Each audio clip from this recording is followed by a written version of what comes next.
الحمد للہ رب العالمین والصلاة والسلام علی نبینا محمد وعلی آلہ وصحبہ اجمعین، اما بعد۔ آج ہم ہیں قرآن کریم کی تفسیر کے ساتھ اور سورہ نحل کے ساتھ آیت نمبر 65 اللہ رب العزت نے ارشاد فرمایا واللہ انزل من السماء ماء فاحیا به الارض بعد موتها۔ واللہ اور اللہ تعالی انزلہ اس نے اتارا من السماء آسمان سے۔ السماء کا لفظ بنیادی طور پہ بولا جاتا ہے بلندی پہ، اور بلندی پہ کیا ہے، وہ آسمان بھی ہے جس کو ہم آسمان سمجھتے ہیں اردو میں، اور بلندی پہ بادل بھی ہیں، اور ویسے بھی آپ کہہ سکتے ہیں کہ بلندی سے اللہ نے پانی اتارا، اور اللہ نے اتارا من السماء بلندی سے ماء پانی یا بادلوں سے پانی۔ فاحیا فا کا معنی کر لیں پھر، یعنی کہ اس کے بعد، احیا اس نے زندہ کیا، کس نے؟ اللہ نے، بہی اس کے ذریعے، کس کے ذریعے؟ پانی کے ذریعے، الارض زمین کو، بعد موتہا اس کے مر جانے کے بعد، اس کے بنجر ہو جانے کے بعد، اس کے خشک ہو جانے کے بعد۔ موت کا معنی مرنا مراد ہے، بنجر ہونا، خشک ہونا۔ موتہا ہا سے مراد ہے زمین۔ انا بے شک فی ذالک اس میں، کس میں؟ یعنی کہ زمین کو بنجر ہو جانے کے بعد دوبارہ سرسبز و شاداب بنا دینا، بے شک اس میں لآیتن البتہ ایک عظیم نشانی ہے۔ عظیم کس کا معنی؟ تنوین کا۔ لقوم ایسی قوم کے لیے، یسمعون جو سنتی ہو۔ اس آیت میں اللہ رب العزت نے اپنی قدرت کی ایک عظیم نشانی ذکر کی ہے، جس سے پتہ چلتا ہے کہ اللہ رب العزت ہر چیز پہ قادر ہے، اور خصوصاً اس بات پہ کہ جب انسان فوت ہو جائیں گے اور ریزہ ریزہ ہو جائیں گے، مٹی بن جائیں گے، تو اللہ تعالیٰ ان کو دوبارہ اٹھائے گا، ان کا حساب کتاب ہوگا۔ اور جو لوگ کہتے ہیں کہ یہ کیسے ممکن ہے کہ انسان جب مٹی ہو چکا ہوگا، اس کی ہڈیاں بسیدہ ہو چکی ہوں گی، اسے دوبارہ زندہ کیا جائے، یہ کیسے ممکن ہے؟ اللہ نے کہا کہ اس پہ غور کر لو کہ جو اللہ اس زمین کو جو بنجر ہو جاتی ہے، مردہ ہو جاتی ہے، وہاں پہ کوئی سبزہ نہیں ہوتا، وہاں پہ کوئی کیڑے مکوڑے نہیں ہوتے، پھر اللہ تعالیٰ اس پہ آسمان سے بادلوں سے پانی برساتا ہے، وہاں پہ فصلیں اگتی ہیں، پودے اگتے ہیں، اور زمین سرسبز و شاداب ہو جاتی ہے۔ وہاں پہ آپ کو درخت حرکت کرتے ہوئے نظر آئیں گے، پودے حرکت کرتے ہوئے نظر آئیں گے، کیڑے مکوڑے بھی پہنچ جائیں گے، ایک زندگی نظر آئے گی۔ تو اسی طرح اللہ تعالیٰ انسان کو مرنے کے بعد زندہ کرے گا۔ تو اس میں نشانی تو بہت بڑی ہے، لیکن اس کے لیے جو سننے سے مراد کیا ہے کہ توجہ سے سنیں، غور سے سنیں، اور اس لیے سنیں کہ میں نے اس بات سے نصیحت لینی ہے، اور میں نے یہ بات سننے کے بعد عدل و انصاف کے مطابق گفتگو کرنی ہے۔ آیت نمبر 66 وَإِنَّا اور بے شک، واو کا معنی اور، اِنَّا بے شک، لکم تمہارے لیے، یہ دو الفاظ ہیں، لام کے لیے کے واسطے، کم تمہارے، اور بے شک تمہارے لیے، فی الانعام چپاؤں میں، الانعام نعم ان کی جمع ہے، اور یہ لفظ بولا جاتا ہے اونٹوں پہ اور گائے بیل پہ اور بھیڑ بکریوں پہ، ان چار چیزوں پہ یہ لفظ بولا جاتا ہے۔ وَإِنَّ لَكُمْ اور بے شک تمہارے لیے، فی الانعام چپاؤں میں، لعبرتن البتہ ایک عظیم عبرت ہے۔ عظیم کس کا معنی؟ تنوین کا۔ نسقی ہم پلاتے ہیں، اسقا یسقی ہم پلاتے ہیں، ہم تمہیں، مما اس میں سے جو، مما اصل میں کیا ہے؟ من اور ما، اس میں سے جو، فی بطونہ ان کے پیٹوں میں ہے۔ بطون، بطن ان کی جمع ہے، بطن ایک پیٹ، بطون کئی پیٹ، ہم تم کو پلاتے ہیں اس میں سے جو ان کے پیٹوں میں ہے۔ کن کے پیٹوں میں؟ چپاؤں کے پیٹوں میں۔ من بین فرسن، فرس کہتے ہیں گوبر کو، اور ویسے ایک لفظ ہوتا ہے فرس، ایک لفظ ہوتا ہے روس، دونوں میں فرق ہے. اردو میں تقریباً ہم دونوں کا ترجمہ ایک ہی کرتے ہیں. فرق یہ ہے کہ فرس گوبر کو کہتے ہیں جب تک یہ رہے جانور کے پیٹ میں، اس کی اوجڑی میں، اور جب باہر نکل آئے تو پھر عربی میں کہتے ہیں روس. اور اردو چونکہ ایک چھوٹی زبان ہے، اتنی فصیح و بلیغ نہیں ہے جتنی عربی زبان ہے، تو عربی کے کئی الفاظ کا مطلب اردو میں ایک ہی ہوتا ہے. تو مجھے امید ہے سمجھ گئے کہ فرس سے مراد وہ گند ہے جو جانور کے پیٹ اور اجڑی میں ہوتا ہے، یعنی کہ اس نے چارہ کھایا، کچھ چارہ جو ہے وہ ہضم ہو گیا، اس کے لیے غذا بن گیا، اور جو باقی رہ گیا گند وہ فرس ہے. ودمن، واؤ کا معنی اور، دمن کا معنی کیا؟ خون. یعنی کہ ہم تم کو پلاتے ہیں اس میں سے جو ان کے پیٹوں میں ہے، من بین فرث ودمن، گوبر اور خون کے درمیان میں سے. کیا پلاتے ہیں؟ لبنن، دودھ، خالصن، جو خالص ہوتا ہے، سائغن، جو حلق سے آسانی سے نیچے اترنے والا ہوتا ہے، للشاربین، پینے والوں کے لیے. یہ دو الفاظ ہیں، لام کے لیے، الشاربین جمع ہے، اس کا واحد ہے الشارب، شاربن پینے والا.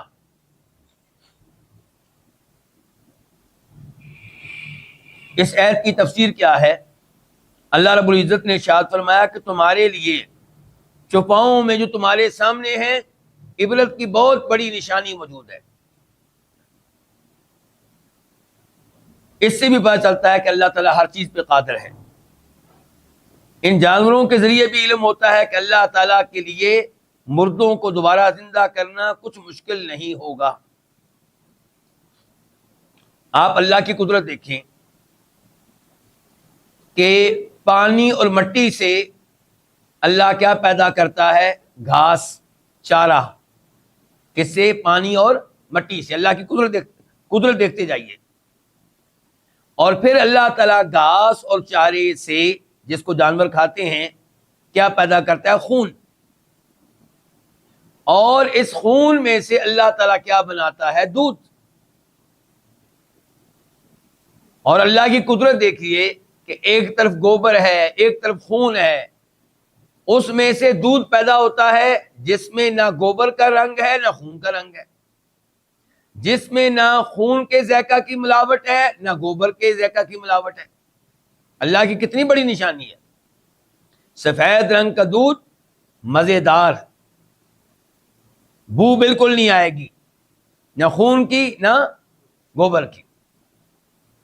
تو جو اللہ تعالیٰ اس چیز پہ قادر ہے، اس اللہ تعالیٰ کے لیے کچھ بھی مشکل نہیں ہے، خصوصاً یہ کہ اس کے لیے مشکل نہیں ہے کہ انسان کو دوبارہ زندہ کرے.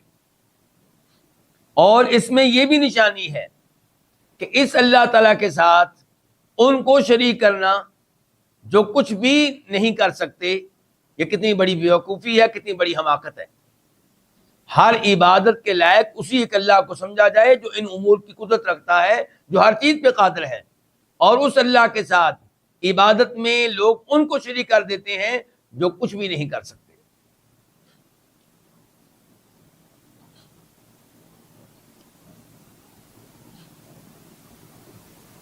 من بین فرث ودم کا تعلق کس سے؟ نسخی سے.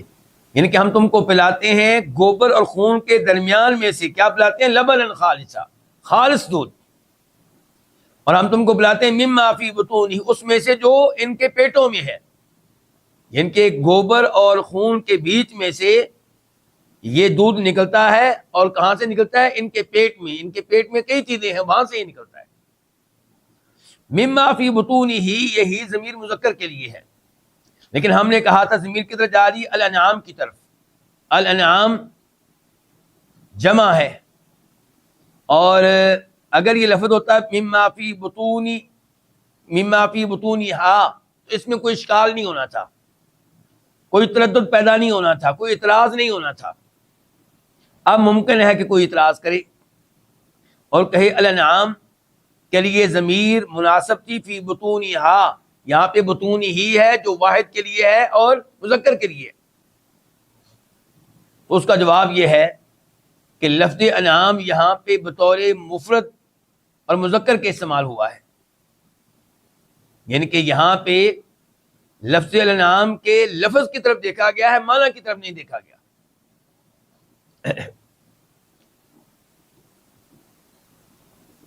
دودھ کا تذکرہ یہاں پہ ہوا تو یہیں سے وہ حدیث مجھے اور آپ کو ذہن میں رکھنی چاہیے جو بخاری شریف میں آتی ہے کہ نبی علیہ الصلوۃ والسلام کو معراج کے موقع پہ 3 پیالے پیش کیے گئے، ایک پیالہ شراب کا، دوسرا دودھ کا، تیسرا شہد کا۔ تو آپ علیہ الصلوۃ والسلام نے ان 3 پیالوں میں سے جس پیالے کا انتخاب کیا وہ دودھ والا تھا۔ تو آپ علیہ الصلوۃ والسلام سے کہا گیا اصبت الفطرہ، آپ نے اس چیز کا انتخاب کیا جو فطرت کے عین مطابق ہے۔ اور ایک اور موقع پہ آپ کے سامنے شراب اور دودھ کے 2 برتن پیش کیے گئے، تو تب بھی آپ نے انتخاب کس کا کیا تھا؟ دودھ کا، اور آپ سے کہا گیا تھا کہ آپ کا انتخاب بہترین ہے، اگر آپ شراب اختیار کرتے تو آپ کی امت گمراہ ہو جاتی۔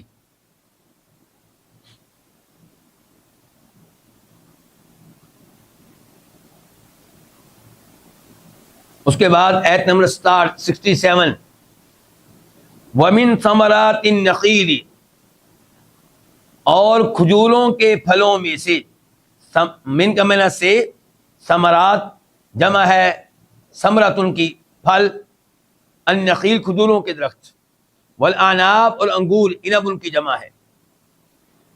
کھجوروں اور انگوروں کے پھلوں میں سے کیا ہے جی؟ اس میں سے یہاں پہ کئی احتمال ہیں۔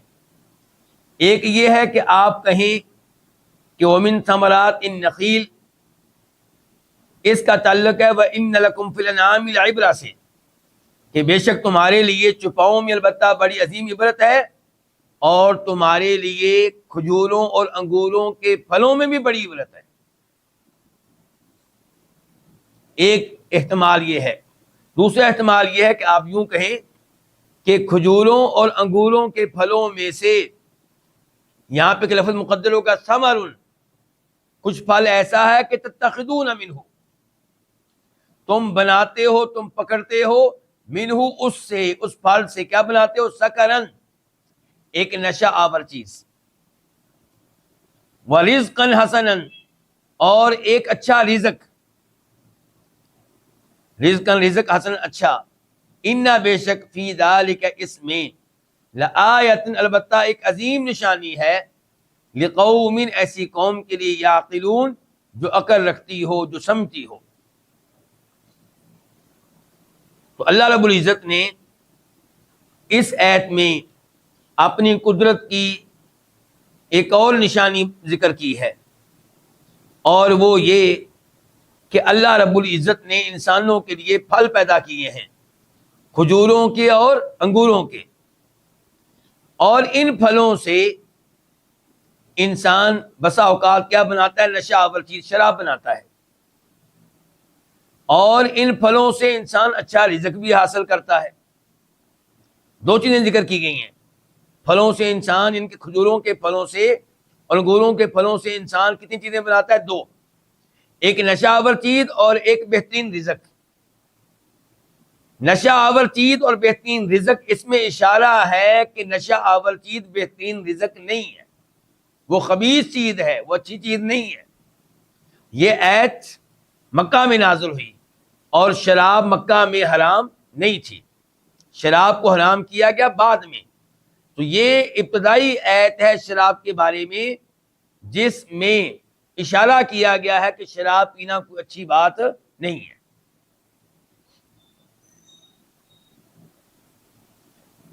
اللہ تعالی نے آخر میں کہا کہ ان فی ذلک لآیۃ لقوم یعقلون، بے شک اس میں، یعنی کہ کھجوروں اور انگوروں کے پھل میں، اور یہ کہ تم ان سے بہترین رزق حاصل کرتے ہو، اس میں بھی البتہ ایک عظیم نشانی ہے، لیکن یہ نشانی ان کو نظر آئے گی، اس نشانی کا احساس ان کو ہوگا جو عقل سے کام لیں، جو سمجھداری سے کام لیں، جو غور و فکر کریں۔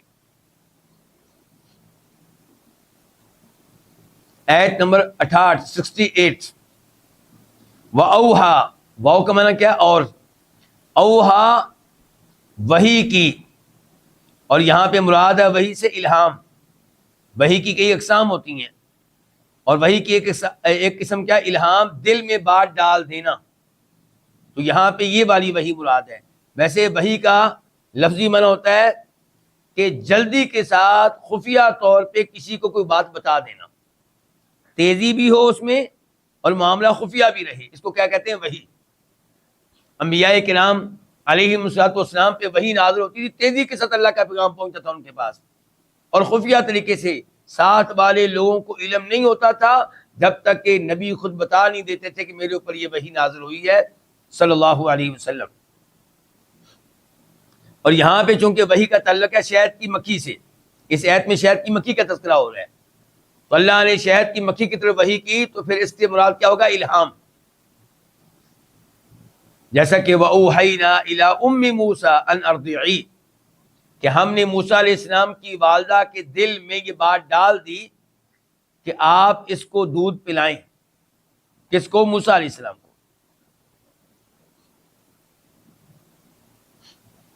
تو وَأَوْحَىٰ رَبُّكَ، رب کا تیرے رب نے، رب الگ لفظ ہے، کاف الگ ہے. کاف کا معنی کیا؟ تیرا.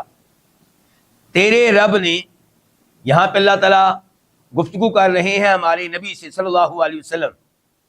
تو کیا اللہ تعالیٰ صرف آپ کا رب ہے؟ نہیں، اللہ تعالیٰ تو سب کا رب ہے. تو خاص طور پہ نسبت آپ کی طرف کی گئی، تو اس سے مراد یہ ہے کہ اللہ تعالیٰ ویسے تو سب کا رب ہے، لیکن اللہ کا ربوبیت کے لحاظ سے آپ کے ساتھ گہرا تعلق ہے. جو کرم فرمائی اللہ تعالیٰ نے آپ پہ کی ہے، دوسرے لوگوں پہ نہیں کی. تو تیرے رب نے الہام کیا الی النحل، شہد کی مکھی کی طرف، الا طرف، النحل شہد کی مکھی. کیا الہام کیا؟ کیا اس کے دل میں بات ڈالی؟ ان، یہ کہ ان اصل میں ان ہی ہے، اور نون کے نیچے جو آپ کو زیر نظر آ رہی ہے، کسر نظر آ رہا ہے، یہ آگے ملانے کے لیے ہے. ان یہ کہ اتخذی، تو پکڑ، تو بنا. یہ اللہ تعالیٰ کس سے کہہ رہے ہیں؟ شہد کی مکھی سے. تو بنا من الجبال، پہاڑوں میں سے، ان کے پہاڑوں میں. الجبال جبل ان کی جمع ہے، جبل پہاڑ کو، الجبال کئی پہاڑ. یہ کہ تو بنا پہاڑوں میں سے، ان کے پہاڑوں میں، بیوتن گھر، بیوتن جمع ہے کس کی؟ بیت ان کی. ومن الشجر، اور درختوں میں سے، ان کے درختوں میں، ومما یعرشون، اور اس میں سے جو لوگ چھپر بناتے ہیں. ومما اصل میں کیا ہے؟ مین اور ما. یعرشون، وہ چھپر بناتے ہیں. اس ایسے اب کیا مراد ہے؟ اس کی تفسیر کیا ہے؟ اللہ تعالیٰ یہاں پہ بیان کر رہے ہیں کہ ہم نے شہد کی مکھی کے دل میں بات ڈال دی کہ تو نے اپنا گھر تیار کرنا ہے. اس کے گھر کو کیا کہتے ہیں جی؟ چھتا. اپنا گھر کہاں تیار کرنا ہے؟ پہاڑوں میں. چنانچہ مکھیاں کئی پہاڑوں میں اپنے گھر بناتی ہیں، چھتے بناتی ہیں. وَمِنَ الشَّجَرِ، اور درختوں پہ بھی تو نے اپنے گھر بنانے ہیں، چھتے بنانے اور بناتی ہیں. وَمِمَّا يَعْرِشُونَ، تیسرے نمبر پہ تو نے اپنے گھر بنانے ہیں ان چیزوں میں جن کو لوگ اوپر چڑھاتے ہیں. جو لوگ چھپر بناتے ہیں، انسان چھپر بناتا ہے مثال کے طور پہ گھر کے سامنے سائے کے لیے، اور بسا اوقات دیگر مقامات پہ بھی چھپر بناتا ہے.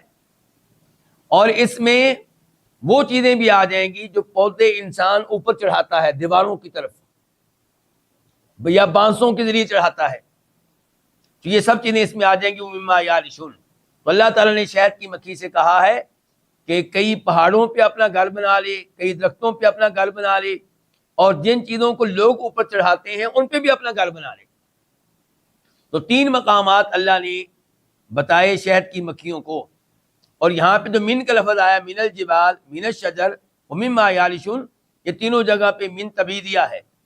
یعنی کہ ہر پہاڑ پہ ظاہر ہے کہ گھر بنانا مناسب نہیں ہوتا، ہر درخت پہ گھر بنانا مناسب نہیں ہوتا، اور ہر اس جگہ پہ جس کو انسان نے اوپر چڑھایا ہے اس پہ بھی گھر بنانا مناسب نہیں ہوتا. ایت نمبر 69، ثم پھر، کلی تو کھا، یہ آرڈر کا لفظ ہے، یہ مؤنث کے لیے ہے، مذکر کے لیے ہوتا ہے کل. یعنی کہ جب آپ کسی مرد سے کہیں گے تو کھا، تو کیا کہیں گے آپ؟ کل. اور کسی اوروں سے کہیں گے تو کیا کہیں گے؟ کلی. تو یہاں پہ اللہ تعالیٰ شہد کی مکھی سے مخاطب ہیں اور اس کے لیے الفاظ کون سے استعمال ہو رہے ہیں؟ مؤنث کے. ثم پھر ان کے گھر بنانے کے بعد ثم پھر کلی تو کھا من کل ثمرات ہر قسم کے پھلوں میں سے. ثمرات پھل، کل ہر قسم کے. فصل کی پس تو چل، فا الگ ہے، اسلو کی الگ ہے. اسلو کی تو چل یعنی کہ پھر تو چل. سبولا راستے، سبیل ان کی جمع ہے. ربی کی اپنے رب کے، پھر تو چل اپنے رب کے راستوں پہ. ذلولن یہ حال ہے، ذلول کی جمع ہے، اس حال میں کہ یہ راستے مسخر ہیں، یہ راستے مسخر کیے ہوئے ہیں. یا خروجو نکلتا ہے، من بطونہا ان کے پیٹوں میں سے. کن کے پیٹوں میں سے؟ شہد کی مکھیوں کے پیٹ میں سے. من کے معنی سے بطون، بطن کی جمع ہے، ہاں اس مراد شہد کی مکھی. نکلتا ہے ان کے پیٹوں میں سے شرابن، کیا نکلتا ہے؟ ایک مشروب. ان کے پیٹوں میں سے نکلتی ہے ایک پینے کی چیز. شرابن پینے کی چیز کہہ لیں، مشروب کہہ لیں، مراد شہد ہے. مختلفن الوانہ جس کے رنگ مختلف ہوتے ہیں. مختلف مختلف ہوتے ہیں، الوانہ لون کی جمع ہے، لون رنگ کو. جس کے رنگ، کس کے رنگ؟ شہد کے، مشروب کے. فیہ جس میں شفاء شفا ہوتی ہے، للناس لوگوں کے لیے. للناس لام الگ ہے، الناس الگ ہے. انا بے شک فی ذالک اس میں لآیتن البتہ ایک عظیم نشانی ہے، لقوم ایسی قوم کے لیے، یتفکرون جو غور و فکر کرتی ہو. اللہ رب العزت ان آیات میں مسلسل اپنی قدرت کی نشانیاں بتا رہی ہیں. کبھی اللہ کی قدرت کی نشانی پانی، پانی کے لیے پانی کے ذریعے مردہ زمین کو زندہ کرنا. اور کبھی اللہ کی قدرت کی نشانی کہ جانور کے پیٹ سے، اس کے گوبر خون کے درمیان سے سفید رنگ کا مزیدار دودھ نکالنا. اور کبھی اللہ کی قدرت کی نشانی کیا ہے کہ کھجوروں کے درختوں اور انگوروں سے رزق ملتا ہے، اور یہ رزق کئی طرح سے ملتا ہے کیونکہ اس سے کئی چیزیں بنتی ہیں. اور کبھی اللہ کی قدرت کی نشانی کیا ہے؟ شہد کی مکھی. اللہ تعالیٰ نے پچھلی آیت میں بتایا تھا کہ اللہ نے اس کے دل میں بات ڈالی کہ تو اپنے گھر بنا، چھتیں بنا. کہاں؟ پہاڑوں پہ، درختوں پہ، اور ان چیزوں پہ جن کو لوگ بلند کرتے ہیں، لوگ بناتے ہیں. پھر اللہ نے کہا کہ ہم نے شہد کی مکھی کے دل میں یہ بات بھی ڈالی کہ ہر قسم کے پھلوں میں سے تو کھا، ان کا رس چوس. شہد مل جائے تو اس کا رس چوسنا ہے، انار مل جائے تو اس کا رس چوسنا ہے، جو چیز مل جائے اس کا رس چوسنا ہے. اس کے بعد فصل کی سبل ربک اپنے رب کی راہوں پہ چل. ذلولن اس حال میں کہ یہ راستے آسان کیے ہوئے ہیں، مسخر کیے ہوئے ہیں. اس کا کیا مطلب ہے؟ شہد کی مکھی پھلوں کی تلاش میں اور پھولوں کی تلاش میں دور دور نکل جاتی ہے. اب انسان اگر ان پہاڑوں میں جائے تو انسان بھول جاتا ہے، راستوں کا پتہ نہیں چلتا. لیکن اللہ کی قدرت دیکھیے کہ شہد کی مکھی وہ راستہ نہیں بھولتی، دور دور تک جائے گی اور واپس اپنے گھر میں آئے گی، اپنے چھتے پہ آئے گی، دوسرے چھتے پہ نہیں جائے گی.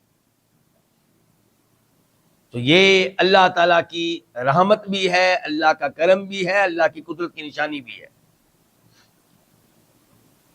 اللہ کا کرم اور رحمت کیسے؟ میرے اور آپ کے لیے. یہ شہد کس کے لیے تیار ہو رہا ہے؟ انسان کے لیے.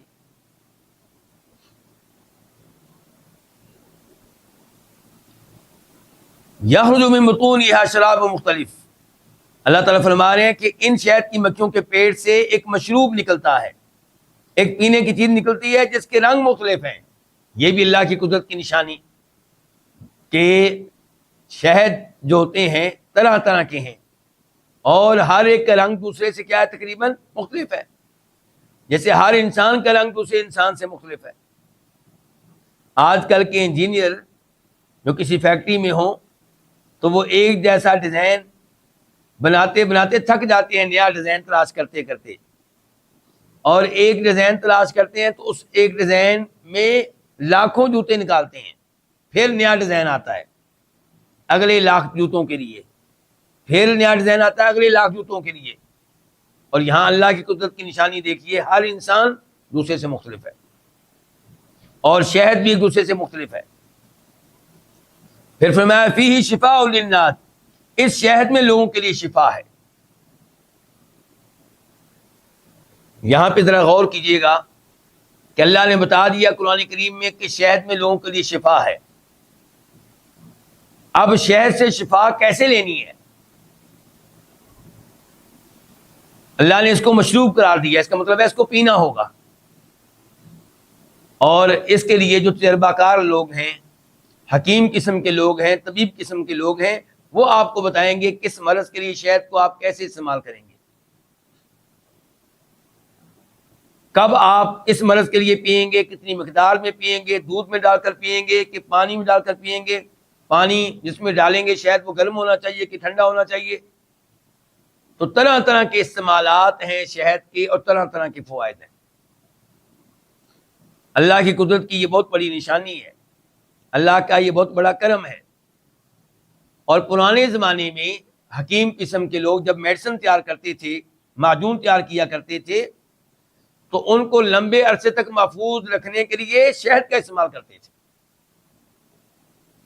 آج کل تو کیمیکل وغیرہ استعمال ہوتے ہیں جن کی وجہ سے انسان کو نقصان پہنچتا ہے. یہ پرانے زمانے کے حکیم لوگ، طبیب لوگ کیا استعمال کرتے تھے؟ شہد. اور شہد کا استعمال کیا جاتا ہے زخموں کے لیے بھی. زخم کے اوپر شہد لگائیں، اس سے بھی جلدی شفا ملے گی. تو شہد میں کہنے کا مطلب ہے شفا بہت ہے. لیکن سوال یہ پیدا ہوتا ہے کہ کیا شہد کی بوتلیں اگر گلے میں لٹکا لیں تو اس سے شفا مل جائے گی؟ تو اللہ رب العزت نے قرآن کریم میں بتایا ہے، اور احادیث سے بھی معلوم ہوتا ہے کہ قرآن کریم میں بھی شفا ہے. تو کیا قرآن کریم کی چند آیتیں لکھ کر تعویذ کی شکل میں گلے میں لٹکا لینے سے شفا مل جائے گی؟ نہیں. شفا کیسے ملے گی؟ قرآن کریم پڑھنے سے. قرآن کریم آپ اپنے اوپر پڑھ کر دم کریں، قرآن کریم آپ کے اوپر پڑھ کر کوئی آپ کو دم کرے، تو انشاءاللہ اللہ نے اس میں شفا رکھی ہے. ابو سعید خدری رضی اللہ تعالیٰ عنہ نے ایک کافر کو دم کیا تھا، 7 بار سورہ فاتحہ پڑھ کر اللہ نے اس کو شفا دی تھی. نبی علیہ السلام پہ جبریل علیہ السلام دم کرتے رہے، اور پھر آخری تینوں کل جو ہیں ان میں خاص طور پہ اللہ نے شفا رکھی ہے. ویسے پورے کا پورا قرآن باعث شفا ہے. تو شفا کا طریقہ یہ نہیں ہے کہ آپ تعویذ کی شکل میں قرآن کریم کو بازو پہ باندھ لیں یا گلے میں لٹکا لیں. یہ چیزیں نبی علیہ السلام سے ثابت نہیں ہے، ان سے دور رہنا چاہیے. شریعت چاہتی ہے کہ بار بار قرآن کریم پڑھا جائے. کبھی آپ کے پیٹ میں درد ہے قرآن کریم پڑھیں، پھر آپ کے کبھی سر میں درد ہے دوبارہ قرآن پڑھیں، پھر آپ کو کوئی اور مسئلہ بن گیا پھر قرآن پڑھیں. لیکن ہم لوگ پڑھنے سے بھاگتے ہیں، تعویذ کی شکل میں لٹکانے کے لیے تیار ہیں کہ ہمیں پڑھنا نہ پڑے. اللہ رب العزت نے اس آیت کے آخر میں فرمایا کہ اس میں البتہ ایک عظیم نشانی ہے. کس میں؟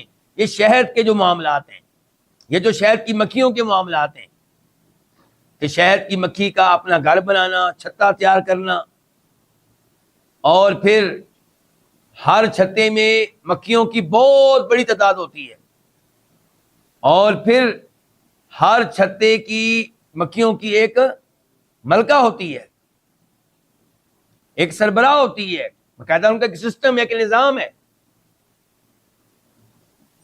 اور پھر ان کا طرح طرح کے پھلوں کو کھانا، ان کا رس چوسنا. اچھا، اس رس میں سے انسان کے لیے کیا نکل رہی ہے؟ ایسی چیز جس میں شفا ہے اور بڑی مزیدار ہے، جبکہ خود مکھی جو ہے وہ زہریلی چیز ہے.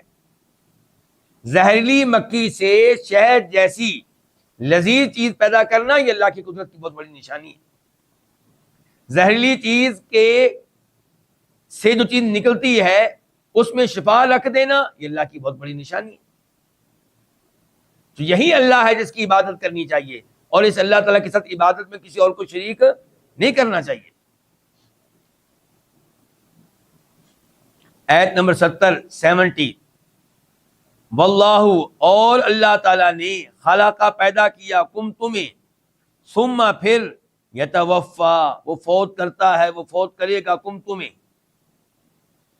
ومنکم یہ تین الفاظ ہیں، مؤ کا معنی اور من تبعیدیہ ہے، بعض کا معنی کوئی کا معنی کچھ کا معنی، کم تم اور تم میں سے کوئی وہ ہے من جو یردو لٹایا جاتا ہے، الا طرف اردل العمری نہایت نکارہ عمر کی طرف، نہایت نکمی عمر کی طرف، اردل بہت نکارہ، بہت نکمی، لکئی تاکہ، لکئی کتنے الفاظ ہیں؟ دو، لام اور کئی، معنی کیا ہے اکٹھا ان کا؟ تاکہ، لا یعلم وہ نہ جانے، وہ کون؟ جس کو لمبی عمر دی گئی ہے، وہ نہ جانے بعد علم، جان لینے کے بعد شیئن کچھ بھی، ان اللہ بے شک اللہ تعالی علیم کمال علم والا ہے، قدیر کمال قدرت والا ہے، ہر چیز پہ قدرت رکھنے والا ہے۔ اب اللہ تعالیٰ نے اس آیت میں تذکرہ کیا انسان کا، اس سے پچھلی آیت میں تذکرہ تھا شہد کی مکھی کا، اس سے پہلے تذکرہ تھا پھلوں کا، اس سے پہلے تذکرہ تھا چوپاؤں کا، اس سے پہلے تذکرہ تھا پانی کا، اب تذکرہ انسان کا۔ خود انسان میں اللہ کی کئی نشانیاں ہیں۔ اللہ نے انسان کو پیدا کیا جبکہ یہ انسان کچھ نہیں تھا، یعنی کہ کسی بھی حالت میں موجود نہیں تھا، نہ اس کی ہڈیاں تھیں، نہ اس کا گوشت تھا، نہ اس کا خون موجود تھا، نہ اس کی آنکھیں موجود تھیں، نہ اس کا چہرہ موجود تھا، کچھ بھی نہیں تھا۔ اللہ نے زیرو سے بنایا اس کو، فرمایا اللہ نے تم کو پیدا کیا، پھر وہ اللہ تم کو فوت کرتا ہے، تمہاری روح کو قبض کر لیتا ہے، کب؟ جب تمہاری موت کا وقت آ جاتا ہے۔ کسی کو فوت کر لیا جاتا ہے جبکہ ماں کے پیٹ میں ہوتا ہے، اور کوئی ماں کے پیٹ سے نکلنے کے فوراً بعد فوت ہو جاتا ہے، کوئی 1 دن کے بعد، کوئی 2 دن کے بعد، کوئی ہفتے کے بعد، کوئی مہینے کے بعد، کوئی سال کے بعد، کوئی 5 سال کے بعد، کوئی 10 سال، کوئی 15 سال، کوئی 20، کوئی 30، 40، 50، 60، ان کے طرح طرح کے لوگ ہیں، ہر ایک کو اللہ فوت کرتا ہے۔ اور کچھ لوگ ایسے ہیں اللہ نے بتایا جن کی عمر بہت لمبی ہوتی ہے، بوڑھے ہو جاتے ہیں، نکارہ عمر میں پہنچ جاتے ہیں، ان کے اپنے بچے ان سے تنگ آ جاتے ہیں، ان کے گھر والے سوچنا شروع ہو جاتے ہیں کہ اب اس کو چلے جانا چاہیے، اور خود وہ بھی اپنی زندگی سے تنگ آ جاتا ہے۔ اسی لیے نبی علیہ السلام کی دعاؤں میں سے ایک دعا کیا تھی؟ اللہم انی اعوذ بک ان ارد الی ارذل العمر، کہ اے اللہ میں اس عمر میں پہنچنے سے جس عمر میں انسان نکارہ ہو جاتا ہے، لوگوں کے اوپر بوجھ بن جاتا ہے، اس عمر میں پہنچنے سے تیری پناہ میں آتا ہوں، مجھے وہاں تک نہ جانے دینا۔ اس سے یہ بھی پتا چلا کہ اپنے والدین کو، اپنے احباب کو یہ دعا نہ دے کہ اللہ تجھے لمبی عمر دے، اور لمبی عمر کا کیا فائدہ جس میں وہ بیچارہ ذلیل و رسوا ہو جائے، جس میں اس کا پخانہ نکل رہا ہو شلوار میں، جس میں اس کے گھر والے اس کو رکھنے کے لیے تیار نہ ہو۔ اس لیے دعا کیا دینی چاہیے کہ اللہ تعالیٰ تجھے تیری زندگی میں برکتیں ڈالے، یا اللہ تجھے لمبی عمر دے، ایمان والی، صحت والی۔ اللہ تعالیٰ نے فرمایا تم میں سے کچھ وہ ہیں، امین تبیزیہ ہے، تم میں سے کوئی وہ ہے جس کو لٹا دیا جاتا ہے نہایت نکارہ عمر کی طرف، تاکہ وہ نہ جانے کچھ جان لینے کے بعد۔ شیئن کا تعلق لا یعلم سے بھی ہو سکتا ہے اور بعد علم میں آنے والے علم سے بھی ہو سکتا ہے۔ مراد یہ ہے کہ اتنی نکمی عمر میں پھر وہ پہنچ جاتا ہے کہ جب عقل کام کرنا چھوڑ دیتی ہے۔ اللہ نے اس کو علم دیا تھا، اللہ نے اس کو شعور دیا تھا، جوانی میں اپنے آپ کو بڑی شے سمجھتا تھا، لوگ بھی کہتے تھے جناب اس کے پاس بڑا علم ہے، چاہے وہ دین کا علم ہو یا دنیا کا علم ہو، یہ بڑا ماہر ہے، مشورہ لینے کے لیے لوگ اس کے پاس آتے تھے۔ لیکن اب صورتحال کیا ہے کہ اب دوبارہ سے علم سے محروم ہو چکا۔ ان اللہ علیم قدیر، اللہ کا علم ازل سے ابد تک ہے، اللہ کے علم کو زوال نہیں ہے۔ تو اللہ تعالیٰ کمال علم والا ہے اور اپنی مخلوق کے معاملات کا بھی علم رکھتا ہے. وہ علم رکھتا ہے کہ کس کو پیدا کرنا ہے اور اس کو کب فوت کرنا ہے اور کس کو لمبی عمر دینی ہے اور کس سے علم چھین لینا ہے. اللہ سب کچھ جاننے والا ہے، قدیر اور ہر چیز پہ قدرت رکھنے والا ہے. جو وہ چاہتا ہے کرتا ہے، اس میں دنیا کی کوئی طاقت رکاوٹ نہیں بن سکتی. آیت نمبر 71 71 واللہ فضل بعضکم علی بعض فی الرزق، اور اللہ تعالیٰ نے فضل فضیلت دی ہے بعضکم تم میں سے کسی کو. بعضکم دو الفاظ ہیں، کم تم میں سے بعض کوئی کسی، اور اللہ نے فضیلت دی تم میں سے کسی کو علی بعض کسی پہ پھر رزق کے معاملے میں، یعنی کسی کے پاس رزق زیادہ، کسی کے پاس کم، کسی کے پاس رزق ہے کسی کے پاس بالکل نہیں ہے. فَمَا الَّذِينَ فُضِّلُوا بِرَادِّ رِزْقِهِمْ عَلَىٰ مَا مَلَكَتْ أَيْمَانُهُمْ فَهُمْ فِيهِ سَوَاءٌ. فما پس نہیں ہے، فاق میں پس ما نافیہ نہیں ہے. الذین وہ، فضلوا جن کو فضیلت دی گئی، کس معاملے میں؟ رزق کے معاملے میں. پس وہ جن کو فضیلت دی گئی وہ ہرگز نہیں ہے. ہرگز کس کا معنی ہے؟ یہ با برادی با زیادہ ہے، یہ تاکید ہے کس کی؟ ماں کی. پس وہ جن کو فضیلت دی گئی وہ ہرگز نہیں ہے لٹانے والے، رادی لٹانے والے، رزقہم اپنے رزق کو. رادی اصل میں کیا تھا؟ رادین، رادن کی جمع، رادن ایک لٹانے والا، رادین کئی لٹانے والے، نون گر گیا اضافت کی وجہ سے. پس وہ جن کو فضیلت دی گئی ہے وہ ہرگز نہیں ہے لٹانے والے اپنا رزق، علامہ ان پہ جن کے ملکت مالک ہے ایمانم ان کے دائیں ہاتھ. فہم پس وہ ہوں فیہ اس میں، اس رزق کے معاملے میں، سواء برابر برابر. اچھا، ما ملکت ایمانہم وہ جس کے مالک ہیں ان کے دائیں ہاتھ، اس سے مراد کون ہوتے ہیں؟ غلام لونڈیاں. افا بنعمت اللہ، پس کیا، فاقہ میں نے پس کر لی پھر کر لی، دونوں طرح ٹھیک ہے. پھر کیا، بنعمت اللہ اللہ تعالیٰ کی نعمت کا، یجحدون یہ انکار کرتے ہیں. اس آیت کا مطلب کیا ہے؟ آپ اس سے کیا سمجھے ہیں؟ اللہ تعالیٰ نے انسان کو سمجھانے کے لیے بڑی بڑی قرآن کریم میں مثالیں دی ہیں. یہ بھی ایک مثال ہے. مثال یہ ہے کہ آپ ہیں آزاد اور آپ کے پاس بڑا مال ہے، بڑے باغات ہیں، بڑی زمینیں ہیں، بڑے جانور ہیں، بہت کچھ ہے. اور ایک ہے آپ کا غلام، نوکر نہیں، کیا غلام، جو پرانے زمانے میں ہوتے تھے، جو کسی بھی مال کا مالک نہیں ہوتا تھا. وہ جو بھی مال کمائے اس کا مال کون ہوتا تھا؟ اس کا مالک. تو فرمایا ایک ہو تم آزاد، تمہارے پاس بہت سے مال ہیں، بہت سے باغات ہیں، بہت سے جانور ہیں، بہت سے خزانے ہیں، سونے چاندی کے ذخیرے ہیں، اور ایک طرف ہے تمہارا غلام. کیا آپ یہ برداشت کریں گے کہ آپ کا غلام آپ کے اس وسیع و عریض مال میں آپ کا پارٹنر بن جائے؟ آپ آدھا مال اس کو دے دیں اور کہیں جی آدھا مال میرا آپ لے لیں، آپ بھی آزاد ہیں، ہم برابر کے ہوئے، تو بھی آزاد میں بھی آزاد، اور تیرے پاس بھی آدھا مال میرے پاس بھی آدھا مال. کیا آپ میں سے کوئی یہ چاہے گا، یہ پسند کرے گا کہ اپنے غلام کو اپنا شریک بنا لے اس مال میں، اس رزق میں؟ کیوں جی پسند کرے گا کوئی؟ کبھی بھی نہیں. تو اللہ نے پیغام کیا دیا کہ تو بھی انسان، تیرے جیسا غلام وہ بھی انسان، تیری بھی دو آنکھیں اس کی بھی دو آنکھیں، کوئی تم دونوں میں فرق نہیں ہے. بس حالات ایسے بن گیا کہ تو آزاد ہے اور وہ غلام بن گیا، ورنہ ہو سکتا ہے صلاحیتوں کے لحاظ سے، عقل کے لحاظ سے تمہارا غلام تم سے بہتر ہو، لیکن اس کے باوجود تم اس کو اپنے برابر کا بنانے کے لیے تیار نہیں ہو.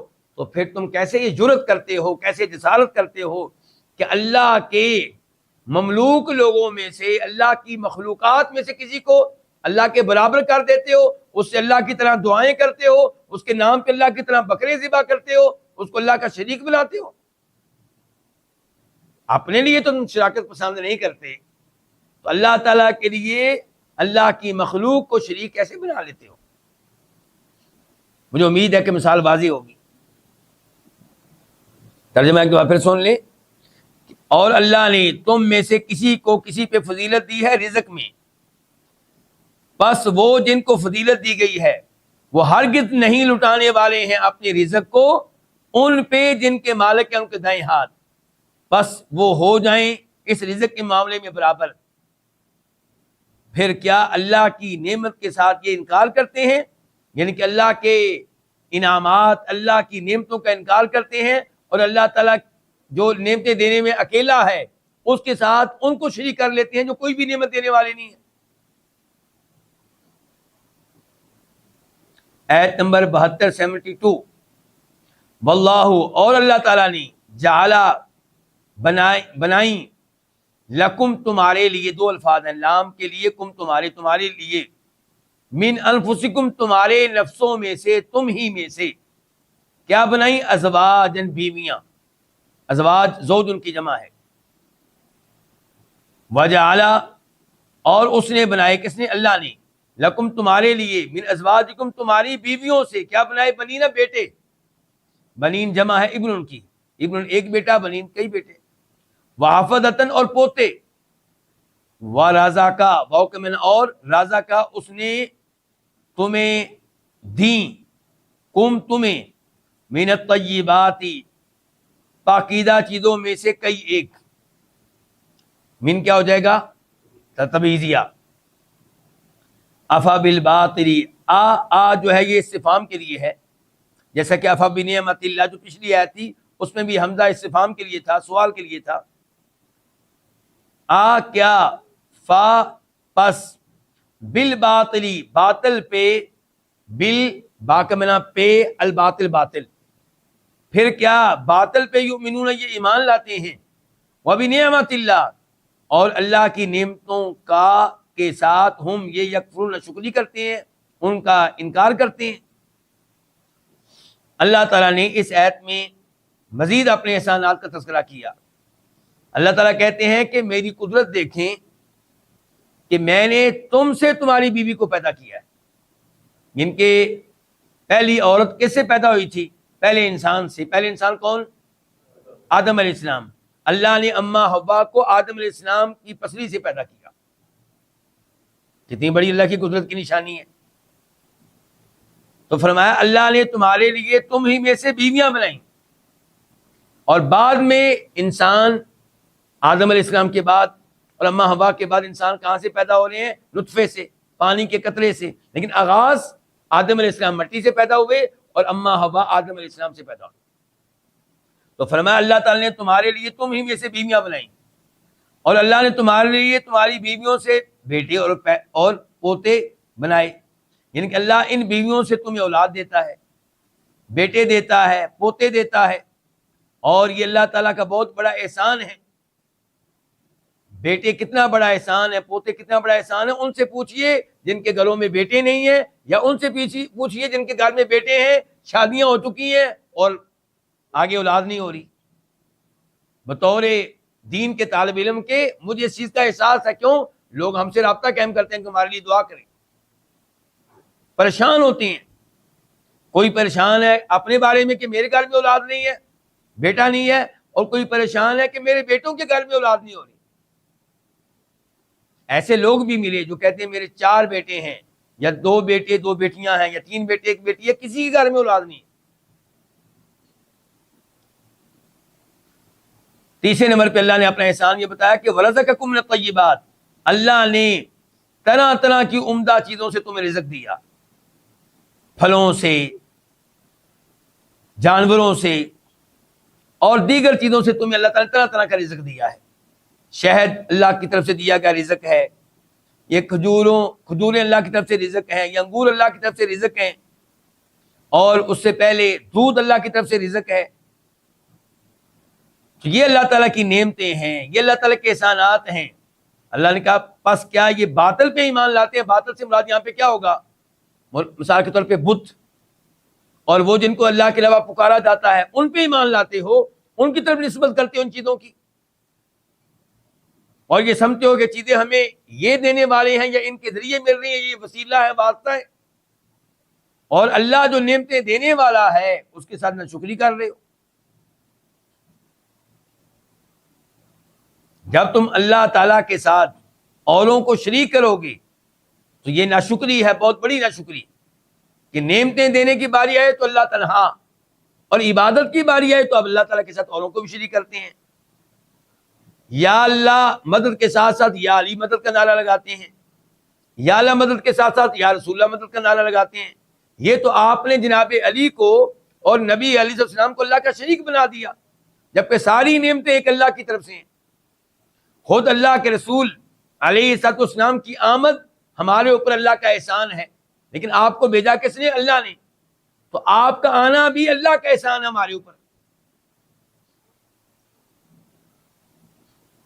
آیت نمبر 73 73 وَيَعْبُدُونَ، اور یہ عبادت کرتے ہیں، من دون اللہ، اللہ کے علاوہ، ما، اس کی، لا یملکو، جو نہیں مالک، لہم، ان کے لیے، رزقاً، کسی قسم کے رزق کا، من السماوات، آسمانوں کی طرف سے، والارض، اور زمین کی طرف سے، شیئن، کچھ بھی، ولا یستطیعون، اور نہ وہ استطاعت رکھتے ہیں، طاقت رکھتے ہیں۔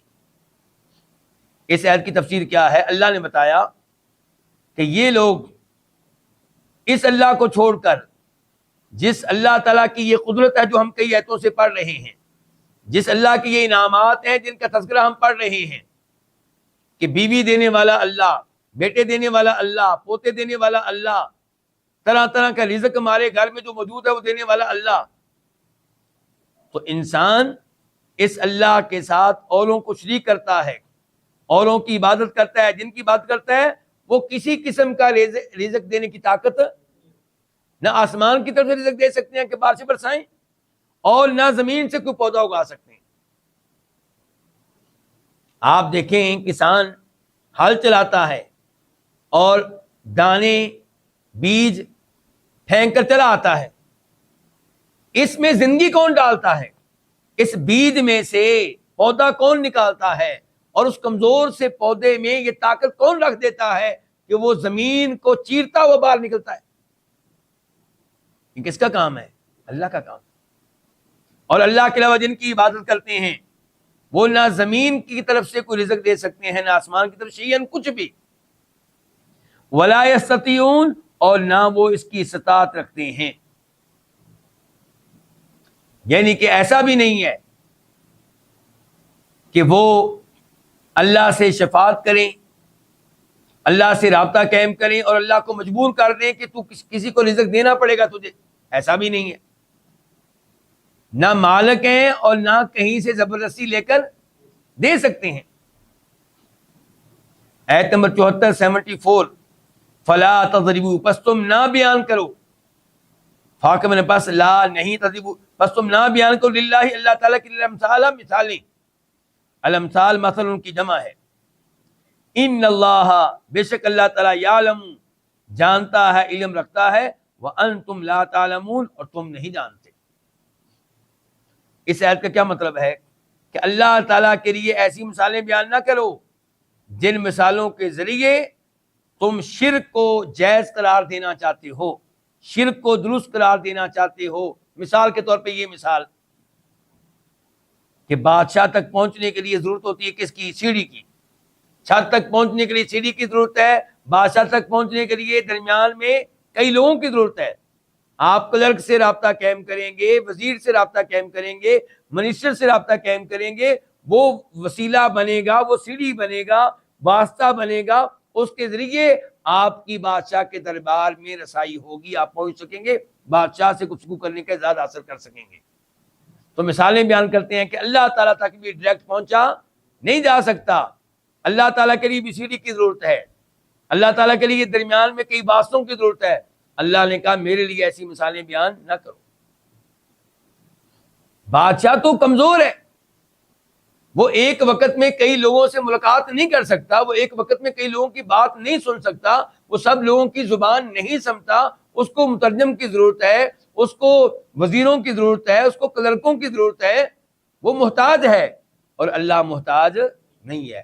وہ ایک ہی وقت میں ہر ایک کے بارے میں علم رکھتا ہے، ہر آواز کو سن رہا ہے، ہر زبان اسی نے دی ہے، تو اس کا مطلب کیوں نہیں جانتا ہوگا، اس زبان کو سمجھتا کیوں نہیں ہوگا؟ زبانیں دینے والا وہی ہے، زبانیں سکھانے والا وہی ہے۔ تو اللہ تعالیٰ کے لیے اس قسم کی فضول مثالیں بیان نہ کرو۔ ان اللہ یعلم وانتم لا تعلمون، اللہ تعالیٰ علم رکھتا ہے اس بات کا کہ اللہ کا کوئی مثیل نہیں ہے، اللہ کا کوئی ہم پلہ نہیں ہے، اللہ کا کوئی شریک نہیں ہے، وانتم لا تعلمون، اور تم میں سے کئی لوگ اس حقیقت کو نہیں جانتے۔ یہیں پہ آج کے درس سے اختتام کرتے ہیں۔ اللہ رب العزت سے دعا کرتے ہیں کہ اللہ تعالیٰ اسی طرح ہمیں قرآن کریم سمجھنے کی اور اپنی نشانیوں پہ غور و فکر کرنے کی توفیق دے، کیونکہ ان نشانیوں کو پڑھ کر ہمارے ایمان میں اضافہ ہوتا ہے، اللہ کی عظمت ہمارے دل میں جانگزی ہوتی ہے، اللہ کی محبت دلوں میں پیدا ہوتی ہے، اور اللہ تعالیٰ کی عظمت و قدرت کا احساس ہوتا ہے، اور انسان پھر شرک سے دور رہتا ہے۔ اللہ تعالیٰ ہمیں ناشکری سے اور شرک سے بچائے اور توحید کا قائم و دائم رکھے۔ وآخر دعوانا الحمدللہ رب العالمین۔